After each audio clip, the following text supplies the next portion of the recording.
Yeah. I don't want to fight Dave Ramsey. So He's way more important than I am.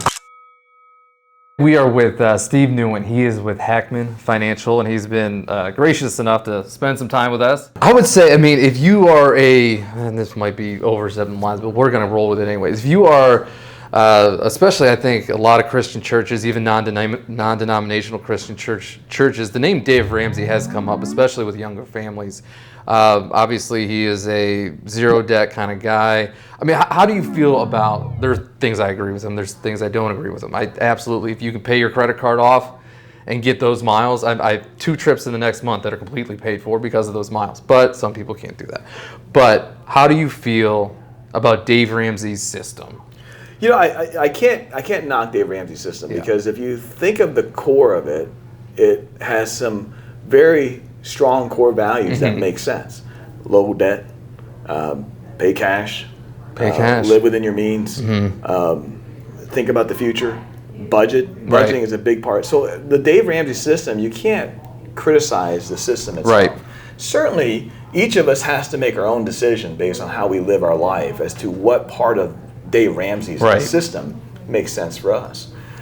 He's coaching to the masses. He is, and that's part of why he takes that extreme position. Because if you think of the U.S. as a society, we are a debt-ridden society. We are very comfortable with debt. So it's very easy for him to say, you should have zero debt, because that's the mindset that makes a contrarian the opposite. You know, we were talking about hedge funds, the same idea with hedge funds.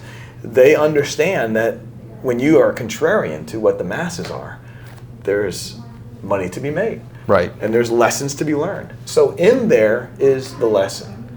So I have really nothing against Dave Ramsey in terms of his ideologically and his proposing the idea of living in zero debt, because we are too heavy in debt.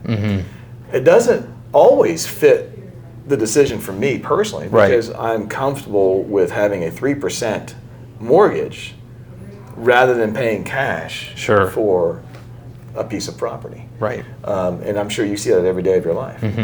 And so from that perspective, I think a zero debt isn't completely feasible or financially responsible, in my opinion. Especially when, as we saw, markets were running 15 to 20% a clip, and you're paying 3% for an interest rate. Right. So opportunity costs, you give up that opportunity cost if you don't take advantage of that. But you have to be prudent, which is what Dave Ramsey talks about, which is budgeting, understanding your debts, getting rid of your debts or paying them down, planning for your future, all of which I agree with Dave Ramsey on. Yeah. No, I do too. I think, it just comes down to I mean, I'd rather have a 3% mortgage and a little bit more home than what I would be able to afford. That's tax deductible. That's right, 100%. Yeah. So I think, to me, and that's where we differ. And I said the credit card thing. I know he is no on credit cards, but you're also right. You touched on the credit card thing, but think about that. This is where a financial advisor comes in my opinion, because we also have to understand the quality of life question. You know, when I was younger in this business, I was probably, hey, save this, put that away, do this, do that. Very hard-nosed, maybe Dave Ramsey-like. But as you get older, you start to understand that time is precious. Your life experience is precious. And you have to balance that quality of life question with the question of debt or no debt, or expense or no expense. And thank goodness for my wife, she reminds me of that. Because sometimes I'm too Dave Ramsey-like, and she reminds me. And there is a quality of life that I really appreciate now as I've gotten older and in this business. My name is Steve Newen. I'm a partner at Hackman Financial, and we are a financial advising firm. We're independent registered investment advisors. So you can reach me at 513-891-5300.